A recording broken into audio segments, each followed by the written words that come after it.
আমারে আল্লাহ নিজে টাইটেল দিছে আমি নাকি সারা জাহানের জন্য রহমত। আমি রহমত হইয়া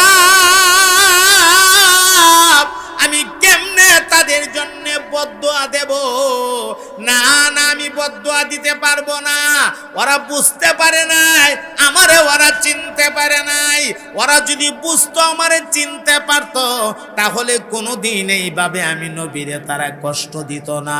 নবী বদদুয়া দেবেন তো দূরের কথা, বরং হাত তুললা মোনাজাত দিয়া কান্দে আর কয়, আল্লাহুম্মা হাদি কওমি ফাইন্নাহুম লা ইয়ালামুন।